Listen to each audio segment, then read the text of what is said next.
May mga trabaho na hindi lahat ay matapang na kunin. Lalo na kapag alam mo na sa likod ng bawat bus, bawat kalsada, may mga patakaran na hindi mo masisira.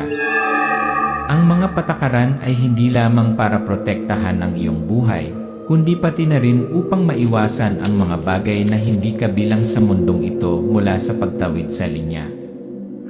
Siya, isang estranghero, kararating lang sa disyerto ng Arizona na may 2 kamay na walang laman at isang nakaraan na puno ng mga galos sa kanyang kaluluwa. Nang dumating ang alok na magmaneho ng bus sa gabi, kaakit-akit ang sweldo kaya hindi siya makatanggi. Ngunit pagkatapos, napagtanto niya na ang pera ay dumating na may isang presyo na hindi masusukat sa pera. Sa gitna ng nakakapasong init ng disyerto sa araw ay isang malamig, nakahiwalay na gabi na puno ng kakaibang tunog. Mahaba at disyerto ang mga kalsada.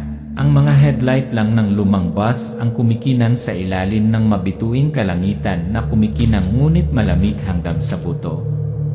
At pagkatapos may mga pasaherong sumasakay sa bus. Wala silang sinabi, hindi ngumiti, ang kanilang mga mata ay tila naglalaman ng isang kahila-hilakbot na lihim. Ang oras ay tila hindi na sumunod sa mga karaniwang tuntunin. Ang bilis ng orasan, kumikislap ang mga ilaw sa sasakyan.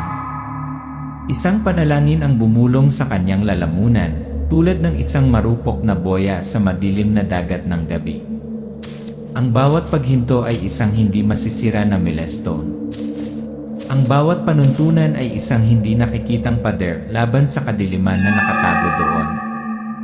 Dahil kung minsan, hindi siya sumunod, kung isang sandali ay lumihis siya sa planong landas. Kung gayon ang lahat ay hindi na kwento tungkol sa isang gabing sakay ng bus. Siya ay nagsimula sa isang paglalakbay na hindi lamang tungkol sa pagmamaneho sa isang disyerto na kalsada, ngunit isang paglalakbay upang tumawid sa hangganan sa pagitan ng mundo ng mga nabubuhay at mga bagay na hindi kabilang sa mundong ito. Samahan siya sa pagtuklas ng mga misteryong nakatago sa kalaliman ng gabi ng Arizona. Ang mga tuntunin, supernatural na puwersa, at mga hamon sa buhay at kamatayan ay nakalaan lamang para sa mga naglalakas loob na harapin ang kadiliman. Ang bus sa gabing iyon ay hindi magiging kasing simple ng isang normal na trabaho. Hindi siya pumunta sa Arizona para maghanap ng madaling buhay. Ang kanyang nakaraan ay puno ng mga sugat, ang kanyang mga pagkakamali ay hindi natubos, at isang pangalan na dinala sa kadiliman ng Chicago ang nagtulak sa kanya sa bingit ng kamatayan. Walang pera, walang lugar na mapupuntahan, isang maleta lamang na naglalaman ng kanyang nakaraan, at isang marupok na pag-asa upang magsimulang muli. Arizona, isang malawak, tuyot na disyerto, kung saan ang araw ay nagliliyab sa ilalim ng nakakapasong araw, at sa gabi, nilamon ng malalim na kadiliman ang lahat. Matayog ang mabatong kabundukan, tahimik ang kalat-kalat na kagubatan, walang nagsasalita, tanging ang hangin na sumisipol sa tuyong alikabok at umalingaw ang mga insekto na parang mga bulong mula sa ibang mundo. Alam niya, hindi ito lugar para sa mahihina. Lumapit ang gabi at ang mga burol ng Arizona ay nabalot ng malawak na kadiliman. Ang buwan ay hindi kabilugan at ang mga bituin ay malabo na para bang may sinusubukang itago. Ang lamig ay tumagos sa balat, hindi ang lamig ng taglamig, ngunit ang lamig ng di nakikitang mga espasyo na nakakubli. Ang kalangitan ay bukas na bukas, ngunit ito ay parang isang hindi nakikitang bitat. Ang gabing disyerto ay hindi nagbigay ng puwang sa kanyang buhay, ngunit hindi siya pinahihintulutan na makapasok sa kanyang buhay, ngunit ang kanyang buhay ay walang puwang para sa kamalian, ngunit siya ay walang puwang para sa pagkakamali. Ang mismong pag-iral ng kanyang kaluluwa. Kilalanin si Garcia, ang misteryosong taskmaster. Ang boses ng tagapagsalaysay ay naging malamig at misteryoso, na nagbibigay ng impresyon na si Garcia ay higit pa sa isang ordinaryong tao. Lumilitaw si Garcia sa isang maliit na opisina, kung saan kumikislap ang mga fluorescent na ilaw na parang handa ng lumabas anumang oras. Ang nasa katanghaliang gulang na lalaki ay may payat na mukha, malalalim na mga mata na tila may disyerto ng mga lihim. Ang kanyang polo na may logo ng Desert Bus Lines ay kupas, tulad ng kanyang sarili, luma ngunit makapangyarihan. Ang isang salansan ng mga papel ay itinulak sa mesa, ang kalahating laman na tasa ng kape ay nabasag sa maruming bula. "This is the job of your life, Inner Wells," malalim at matatag ang boses ni Garcia. Night driving, Phoenix kay Yuma. Ang bayad ay $35 bawat oras, walang tanong na itinatanong. Ngunit may ilang mga bagay na dapat mong tandaan. Tumingin siya sa papel, nakita ang isang listahan ng mga patakaran na nakatali sa lumang plastik. Bawat salita ay parang sumpa. Ganap na huwag lumihis mula sa itinalagang ruta. Huminto lamang sa mga hintuan na minarkahan ng kumpanya.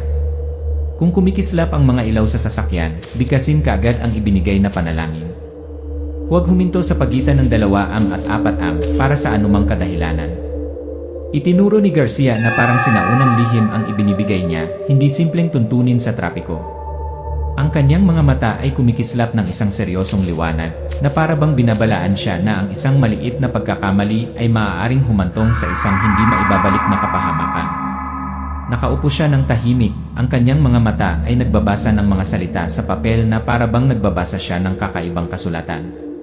$35 kada oras para sa isang bus na walang laman sa pinakamatiwangwang na kalsada. Ang pera ay hindi nahuhulog mula sa langit at alam niyang walang libreng tanghalian. Hindi ka ba natatakot? Isang tahimik na tanong ang umalingaw sa kanyang isipan. Hindi siya takot sa multo, hindi siya takot sa dilim. Ngunit natatakot siya sa hindi maipaliwanag. Takot sa mga bagay na hindi nakikita ng mga headlight, takot sa mga tunog na hindi naririnig ng normal na mga tainga. Takot sa pangungulila at sa pakiramdam na pinagmamasdan, kung saan ang lahat ng kanyang pandama ay alerto, ngunit ang kanyang mga mata ay hindi makapaniwala. Ngunit kung hindi niya ito ginawa, wala siyang hinaharap.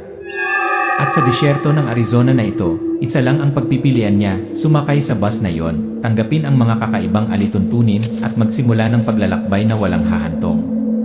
Ang unang gabi sa ruta ng disyerto ay higit pa sa isang trabaho. Ito ay isang hamon sa tao, isang labanan ng talino na may mga supernatural na puwersa na nakakubli sa kadiliman. Siya ay tumawid sa threshold ng ibang mundo, kung saan ang lahat ng mga patakaran, lahat ng mga batas ay maaaring sirain. Wala na siyang paraan pabalik. At ngayon, magsisimula na ang mahiwagang paglalakbay.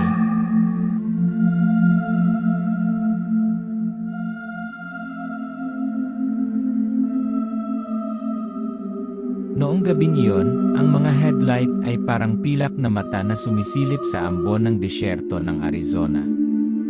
Nakaupo siya sa likod ng manibela, dinadama ang bawat vibration ng lumang bus, ang makina ay umuungol na parang buntong hininga ng isang sinaunang nilalang na nagising. Ang digital clock sa dashboard ay kumikislap, ang mga oras ay hindi pantay, mabilis na umabot sa 12 oras at pagkatapos ay tumigil sa kalawakan.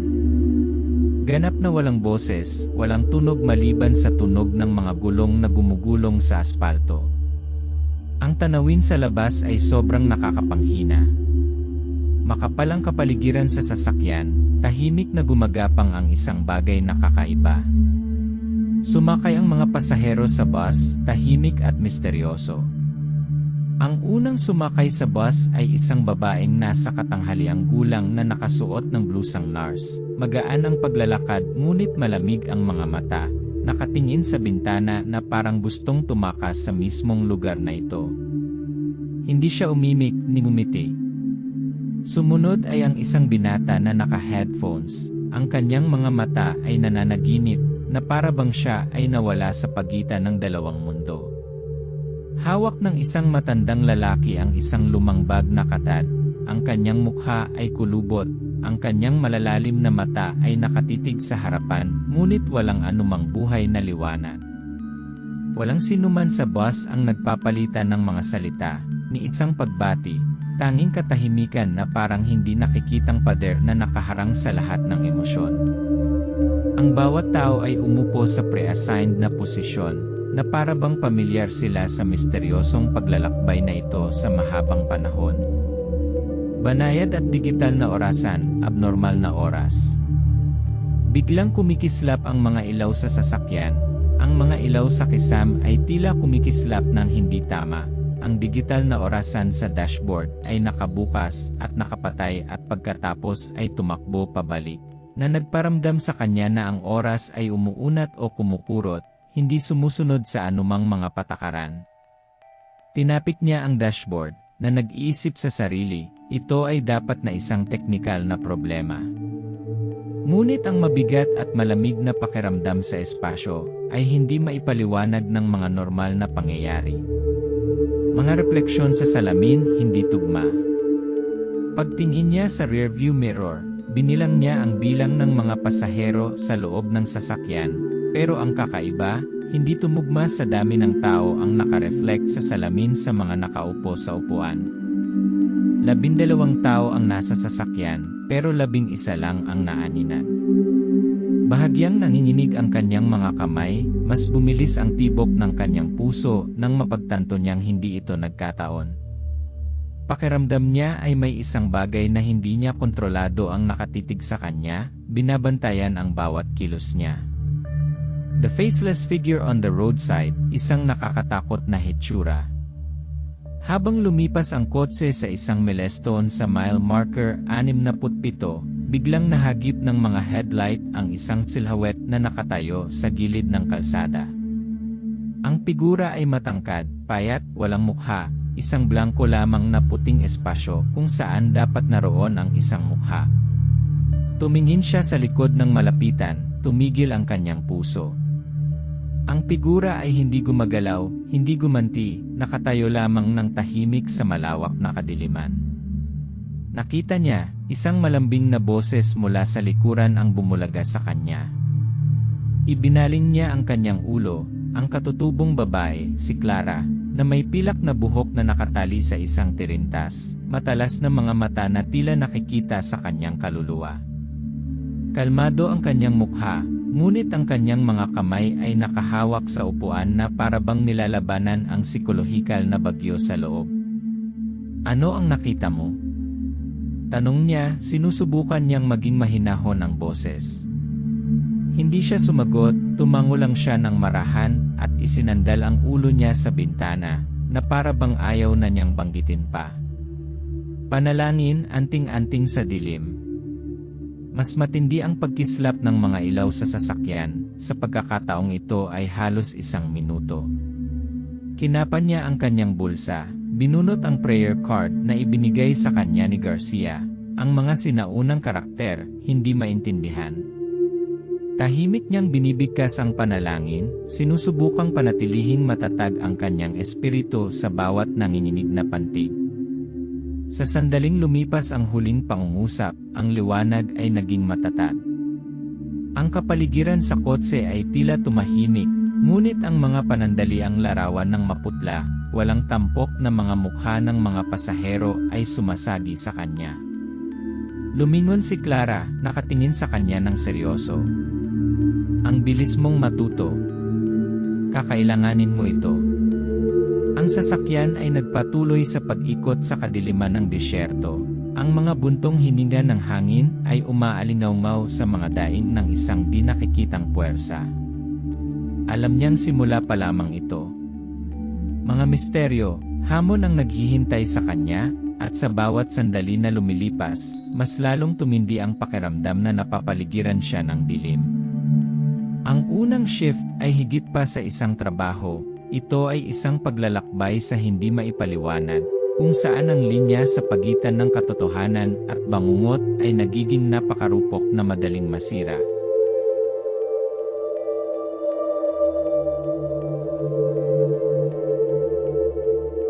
Pagkatapos ng 3 gabi sa kalsada, natuklasan niya ang isang kakaibang treasure trove, isang secret compartment sa ilalim ng sahig ng sasakyan, na puno ng mga notebook mula sa mga naunang driver.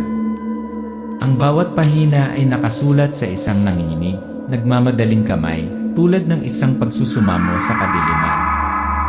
Inulit ng mga tala ang isang kakaibang detalye, ang 67 milya na rest stop, kung saan palaging nangyayari ang hindi maipaliwanag na mga fenomena. Ang mga ilaw ay kumikislap ng higit sa 1 minuto. Huwag tumigil, sabi ng isang driver. Sa ikatlong sunod na pagkakataon, ang mga maitim na figura ay nakatayo sa gilid ng kalsada, walang mukha, at ang malamig na paghinga ay nasa paligid. Ang mga babala ay may halong desperasyon at hindi siya makatingin sa malayo. Inihayag ni Clara ang sikreto. Ang boses ni Clara sa tahimik na espasyo, misteryoso at malalim. Si Clara, ang katutubong babaeng may pilak na buhok, ang naglakas loob na magpaliwanag. Ito ay hindi lamang isang ordinaryong biyahe sa bus, sabi niya, ang kanyang mga mata ay malalim at matalim. Ang rutang ito ay dumadaan sa isang lupain na tinatawag na ang manipis na mundo, kung saan ang hangganan sa pagitan ng buhay na mundo at ng hindi nakikitang mundo ay nababawasan. Yung mga nilalang dyan, ang mga nakita mo, mga skinwalkers, mga walang mukha na multo, ay hindi haka-haka. Lumilipat sila sa pagitan ng mga sukat, naghahanap ng mga bitak na dumaloy sa ating mundo.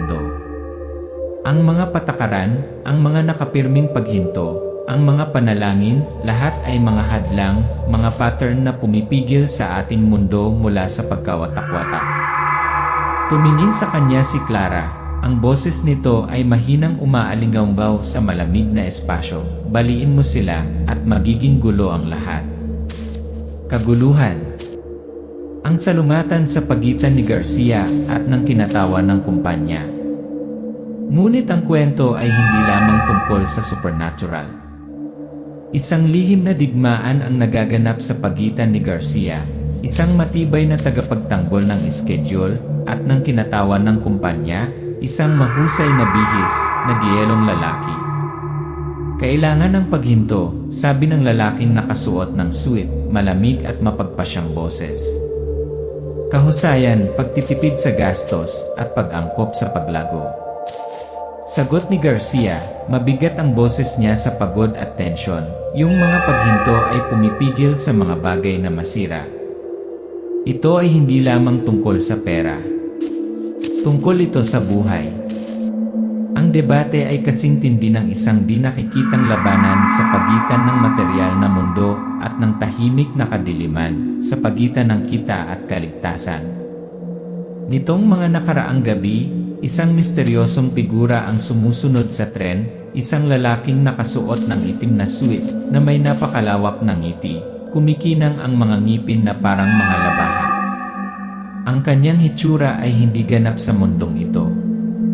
Siya ay hindi lamang isang tagamasid, ngunit ang sagisag ng isang supernatural na puwersa, nanonood, naghihintay para sa isang pagkakataon. Bawat hakbang, bawat sulyap niya ay naglalaman ng tahimik na pagbabanta. Nagbabala si Clara, siya ay isang mangangaso sa dilim, isang tagamasid sa mga bitak sa pagitan ng mga mundo. At ngayong gabi, hindi niya patatawarin ang sinumang lumabag sa mga patakaran. Mga nilalang, alamat at paranormal na fenomena. Isang boses na may haplos ng kakilakilabot, mga detalyeng nagpapalawak ng mito. Skinwalkers, nagbabagong hugis ng mga multo ng alamat ng katutubong Amerikano, mabangis, hindi nakikita kapag gusto nila, nakikita kapag kailangan nila. Sila ay mga mandaragit, mga magnanakaw ng kaluluwa, na nagsasamantala sa mga bitak na hindi sinasadyang nilikha ng mga tao. Ang walang mukha ng mga anino sa The Roads, ang kakaibang light phenomena, ang mga pagbabago sa oras sa bus, lahat ay mga palatandaan ng labanan sa pagitan ng liwanag at kadiliman. Mga nakalimutang kwento, hindi maipaliwanag na pagkawala sa maliliit na bayan, lahat ay pinagtagpi ng mahiwagang sinulid na nagdudugtong sa bawat bus, bawat driver, bawat panalangin binibigkas sa dilim. Hindi lamang siya nagmamaneho ng bus sa disyerto, hawak niya ang buhay ng isang marupok na hangganan, nakikipaglaban sa mga di nakikitang puwersa na hindi nakikita ng mata. Ang bawat desisyon, bawat tuntunin na sinusunod, bawat panalangin, ay maaaring maging pagkakaiba sa pagitan ng buhay at kamatayan, sa pagitan ng nakikitang mundo at ng hindi nakikita. At habang lumalalim ang kadiliman, habang malakas ang pagyanig ng marupok na mundo, kailangan niyang maghanda sa mga hamon na walang sinuman ang nangahas na harapin. Mahabang gabi ang naghihintay.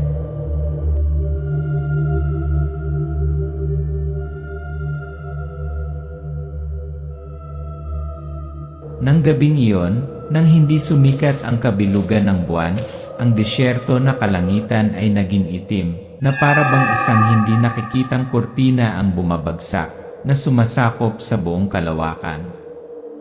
Ito ay isang madilim na buwan na gabi, ang oras kung kailan ang mga hangganan sa pagitan ng mga mundo ay manipis, pinakamahina. Ang hangin sa disyerto ay hindi na hangin. Ito ay naging isang malamig na hininga, humihip sa mga dahon, sumisipol tulad ng mga panaghoy ng mga kaluluwang nakulong sa pagitan ng mga sukat. Ang mga ilaw sa bus ay walang tigil na kumikislap, ang lahat ay tila nagniningning at nag-vibrate sa isang supernatural na ritmo na nagpapahiwatig ng isang nalalapit na kaganapan. Ang guni-guni ng korte at ang maliit na biktima. Bigla, nakita niya sa harap ng kanyang mga mata ang isang kakaibang tanawin, isang korte na hindi kabilang sa mundong ito, na may mga anino na mga figura na nakaupo sa mga namumunong upuan. Sa gitna ay isang maliit na batang babae, ang kanyang mukha ay inosente, ngunit ang kanyang mga mata ay puno ng matinding hinanakit. Itinuro niya ito ng diretsyo, na para bang tinutuligsa ang isang krimen na hindi pa naalis. Isang tahimik na hiyaw ang umalingaw-ngaw sa kanyang isipan. Ang mga multo mula sa nakaraan ay nagmadaling bumalik, na nagpapaalala sa kanya ng mga pagkakamali, ang mga pagkakamaling nag-iwan ng tuluyan sa buhay ng dalaga.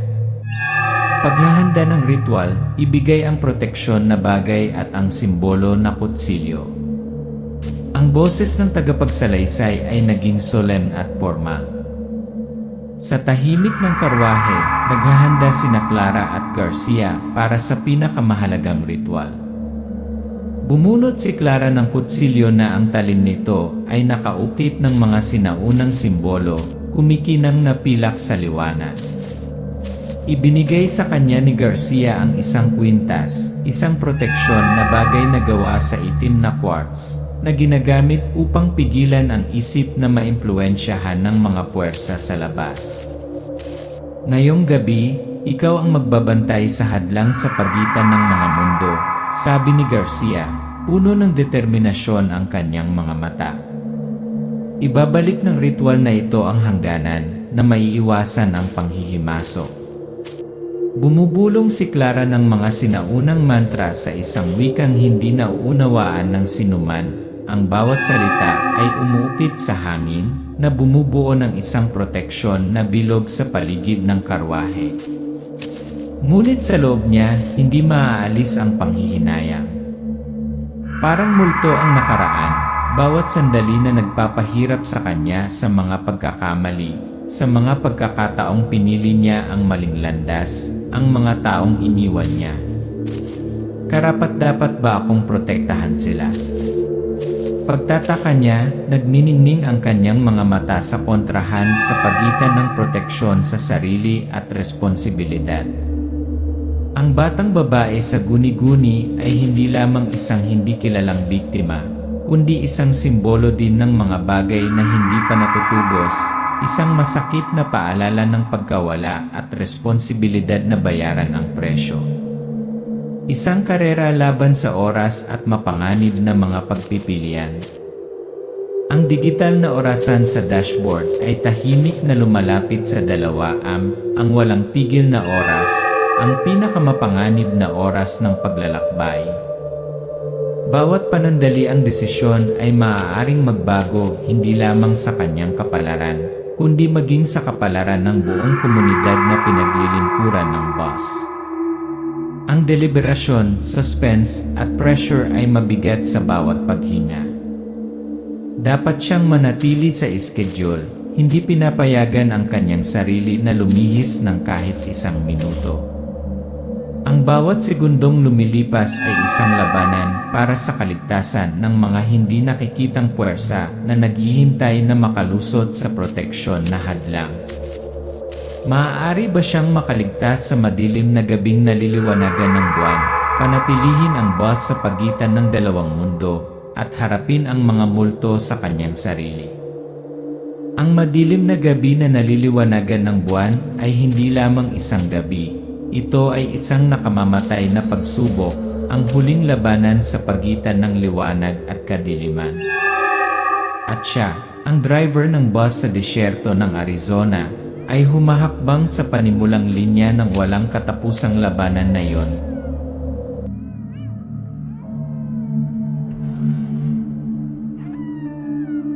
Matagumpay na natapos ang shift. Habang bumagal ang bus sa paghinto sa huling hintuan, ang digital na orasan ay eksaktong 5 oras. Ito ay isang eksaktong katumpakan na parabang ang lahat ay naayos na. Ang mga mahahalagang paghinto ay pinanatili, walang mga detalye na binago, at ang mga maitim na nilalang ay pansamantalang itinulak pabalik sa hindi nakikita. Sa madaling araw, nakaramdam siya ng hindi maipaliwanag na kaginhawahan, hindi sa katapusan, ngunit sa isang paghinto sa mahaba, hindi nalutas na labanan. Paggalugad sa hindi nakikitang sakripisyo at responsibilidad.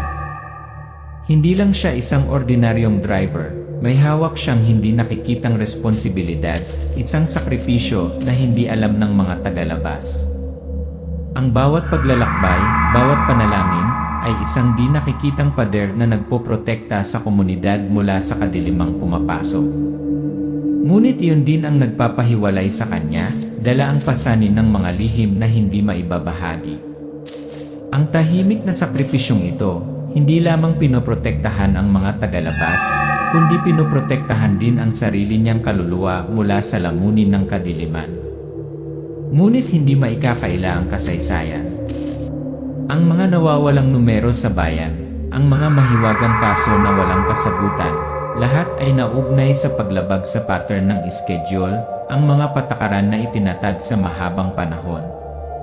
Minsang sinabi ni Ellie, ang bookkeeper ng bayan, sa tuwing babaguhin ang ruta, nanganganib ang buhay ng mga tao.